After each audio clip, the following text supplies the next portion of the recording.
chamou atenção na época ser um contrato mais longo, um contrato até o final de 2025. Mas esse foi o acordo, obviamente o Mano protegido com uma multa altíssima e ele está no direito dele de receber essa multa integralmente. E aí não é uma questão específica do Corinthians. Isso é algo que o futebol brasileiro, por ser administrado como né, por ser estatutário, os clubes são estatutários, tem troca de diretoria, né, e os regulamentos de cada clube, né, regulamentos internos, acho que nenhum clube proíbe isso, né? Um presidente renove com um treinador, estatuto com um contrato não tá, que, né? Acho que nenhum estatuto prevê isso, né? Não pode renovar com o treinador se é a próxima diretoria que tem que pagar, né? O contrato é com o clube, não é com a diretoria. Você pode sempre argumentar, você, o presidente que assinou o contrato, dizendo, olha, essa aqui era uma oportunidade que eu não podia deixar passar, o profissional queria um contrato de mais de um ano, ou no caso do Mano eram mais de 3 meses, né? O Mano chegou no fim de setembro ali. Dava para dizer, o do Ilho, que fez o contrato, falando, olha, por 3 meses eu não ia contratar ninguém que pudesse ajudar o Corinthians. Do lado do treinador, desculpa, Lu, mas só para completar aqui, do lado do treinador, assinar contrato longo é o jeito de se proteger, porque sabe que vai ser demitido. Então, o que pode acontecer. Pelo menos pega uma multa. Agora, é impressionante, né? Todo ano de eleição, a gente discute o quanto impacta no campo. E é mais uma prova que o impacto, ele acontece porque você muitas vezes tem a oposição assumindo a direção de um clube, com ideias que são diferentes e com desejos, né, de provar e mostrar e desenvolver trabalhos diferentes.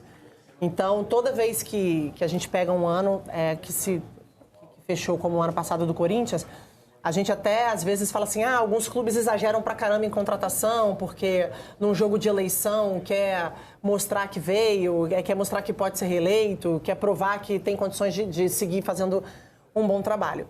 E isso, para mim, por mais que muitas vezes a gente até questiona os jogadores, isso impacta ou não no campo, eles falam, não, isso não tem nada a ver, a gente não está muito preocupado com isso, mas a realidade não é essa, porque são decisões que permanecem e a gente vê o que está acontecendo agora. E outra é que essas multas dos treinadores, a gente pega clubes que são referências no Brasil e essas multas seguem sendo pauta. Né? Eu entendo que existe uma maneira dos treinadores se protegerem, de alguma forma, né? De você tentar um contrato mais longo, de você tentar uma multa rescisória que você se sinta confortável em aceitar esse desafio. Mas, ao mesmo tempo, é um modelo de negócio que, no Brasil, existe sempre um desgaste nessa ruptura e, além do desgaste, existe um prejuízo muito grande financeiro por parte desse clube que arca com uma dívida milionária, contrata outros treinadores, fica pagando essa dívida, demite o próximo treinador e às vezes fica pagando dívida de treinador de 2, 3 treinadores e é uma dinâmica que não muda, né? Então, acho que o quanto também, tudo bem que você quer trazer o treinador, existe ali uma urgência. E aí também a falta de planejamento, também essas rupturas que acontecem 2, 3 vezes ao ano no mesmo trabalho, no mesmo clube, acaba ocasionando essa urgência em trazer alguém. E nessa urgência você tropeça nesse negócio, você tropeça na hora de fechar um acordo. Então é impressionante, assim, como todas as vezes que você pega um treinador do tamanho do Mano e um clube do tamanho do Corinthians, essa multa, ela acaba sendo um tema e um problema quando você pensa num planejamento para longo prazo. Porque se você faz um contrato para 2025, mas sabendo que a chance disso acontecer, dele ficar até 2025, é quase irrisória. Estou pensando aqui, vendo essa nossa lista de últimos técnicos, se durante todo esse tempo aí o Abel Ferreira estava treinando o Palmeiras, não é isso? Assim. Não, o Corinthians teve 7 técnicos. 7 técnicos, porque o Mancini não está aparecendo aí, mas o Mancini era o técnico. Mais um, né? Tem mais um. Para alcançar o tempo do Abel Ferreira, né? Tem mais e a um, gente tem o do Mancini. Silvinho para cá não tem ninguém que faça um número de jogos equivalente a uma temporada do futebol brasileiro. Porque os 58 do Vitor Pereira, que é o líder aí, não equivalem a uma temporada, né? Não, os clubes do Brasil fazem mais de 60 jogos. Não, e você pega aí quem está há muito tempo, você pega o Vojvoda no Fortaleza, o Abel no Palmeiras e o Diniz agora no Fluminense. De resto... Renato, né? Desculpa. Renato também. Então, você pegar 20, né? Pegar a Série A. A gente está falando... Peguei rápido, tá? Não estou com nada de anotado cabeça aqui, pode... um quinto dos É isso. Então, não existe essa lógica de um contrato até o fim de 2025. Enfim... É importante dizer, acho até que o quadro é um bom gancho, desculpa, Joana, Imagina. que o Mano era o menor aproveitamento desses últimos. O Mano não se ajudou, né? Isso vale deixar claro, não só por aproveitamento, mas pelas frases também, principalmente a do Ranieri, teve a do Yuri Alberto ali, que ele tem a ressalva, já estava no calor do jogo, mas a do Ranieri na coletiva eu acho uma frase muito ruim.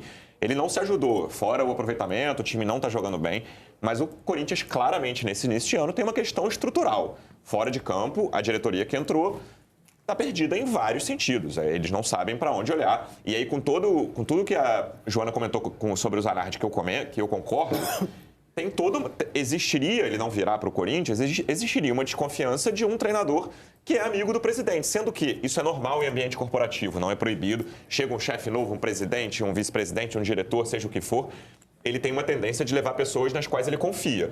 Mas esse caso é um caso clássico de que haveria uma desconfiança de que, olha, pensa numa empresa, o diretor novo, o presidente novo, trouxe um cara para um cargo-chave que estava numa empresa muito menor, um cara com pouca experiência. Ele podia vencer essa desconfiança, fazer um ótimo trabalho.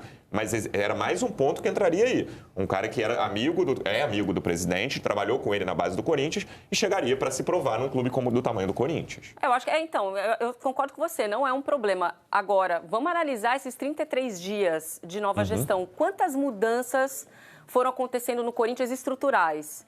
Mudou o departamento de performance, né? O Bruno Maziotti deixou o clube. O Fernando Lázaro foi para o Grêmio. O Cauã, que era auxiliar, foi para o América Mineiro. O Kozlowski, o Thiago Kozlowski, que é o auxiliar que deve comandar o Corinthians amanhã na partida contra o Santos, foi um pedido do Mano Menezes. E aí ele permanece. Danilo, que era o técnico da base, que ameaçava ser demitido, foi campeão da Copinha. E é uma opção também para assumir o clube, pelo menos nesse momento de definição. Então, muitas coisas foram acontecendo no Corinthians nesses dias, fora o que a gente tem debatido aqui com frequência, que eram nesses primeiros jogos, o Mano, em vários deles, ele não conseguia ter o número suficiente de jogadores no banco. Então, ele repete a escalação nas primeiras 3 partidas do Corinthians por total falta de opção. E ele é cobrado também para criar soluções, muda, não adiantou muito. Acho que tem a questão que você falou, Luciano, tem as questões do Mano, a gente não pode só responsabilizar a falta de estrutura, mas ela é importante, ela é muito importante, né? E ali você via que, assim, perdeu um pouco, ou muito, o controle do próprio elenco. Não adianta você ser um bom treinador e você não conseguir gerir um elenco claramente em pânico, em crise, que já vem de uma temporada pesada, com uma série de mudanças, com um risco de rebaixamento. Então, foi uma temporada pesada e que começou pior ainda. Você vence o Guarani ali apertadinho por 1-0 e depois você engata 4 derrotas consecutivas e aí com esses problemas de relacionamento com os jogadores que a gente está cansado de saber que quando isso começa a aparecer, é sintomático e o treinador não resiste. Não importa se é um treinador identificado com o Corinthians, não importa se ele tem um passado importante no clube, não importa se o contrato dele é um contrato longo. E a questão de ser um treinador que foi contratado na gestão passada. Então, isso tudo é um combo. É um combo nesse começo de trabalho muito ruim para o Corinthians. Aí ficou 30 dias sem executivo de futebol, aí contrata, né, o Soldado para tentar mudar um pouco a cara das negociações do Corinthians, porque se falava muito e se fazia pouco. Ah, tá tudo certo com o Gabigol, tá adiantado.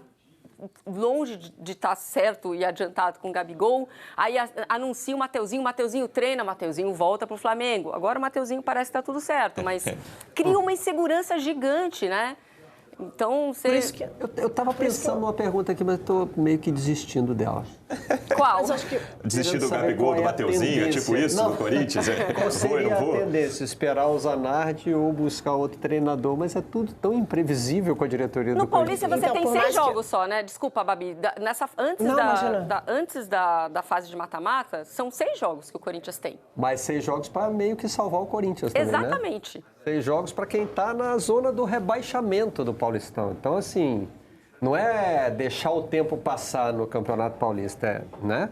É evitar uma tragédia. Então, a informação de quem cobra que hoje tudo pode mudar, o Corinthians desistiu do Zanardi, né? Mas com essa diretoria, como você falou, mas nesse momento, terça de manhã, o Zanardi não vai para o Corinthians. 10-22. Por isso que eu acho, assim, que de tudo que a Joana trouxe de informação do que acontece no Corinthians, está muito difícil responsabilizar o Mano. Porque, assim, você também, quando você não tem o mínimo, você não consegue ter comando com nada nem ninguém, porque tá claro, o recado para esse grupo tá claro que tá uma bagunça para os jogadores. Então, como é que você tem o comando, né? Como é que você, enquanto treinador, consegue assumir ele falou aqui, ele falou... Mas isso, para mim, é o menor dos problemas, né? E aí você demite ele agora, diante de um trabalho que estava no início do campeonato estadual. Você já entra numa outra urgência, que é encontrar um outro cara porque você precisa se classificar. Então, me parece 15 dias da estreia, 15 dias depois da estreia. Isso não faz o menor sentido para mim. Então, assim, eu entendo que existe aí uma responsabilidade, até pela experiência do Mano, a forma como ele conduziu algumas situações.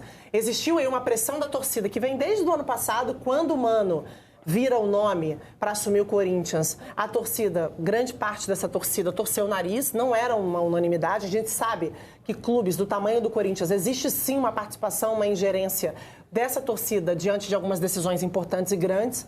Isso é no Brasil uma realidade. E agora eu acho que o Corinthians entra num novo problema. Ele não sai do problema, ele não resolveu um problema, ele só arrumou mais um problema, porque ele tem uma situação que, para mim, ele não pode tropeçar, ele não tem alternativa. Se ele não se classifica no Paulista, o treinador que vai chegar vai ser demitido também? Então, assim, para mim, a bagunça é tão grande que eu não consigo colocar na conta do Mano, de verdade. Então, mas sobre o Mano, vocês também tiveram a sensação de que ele desistiu? Porque... Com certeza rolou um... Augusto vai encontrar o Mano para quebrar o gelo.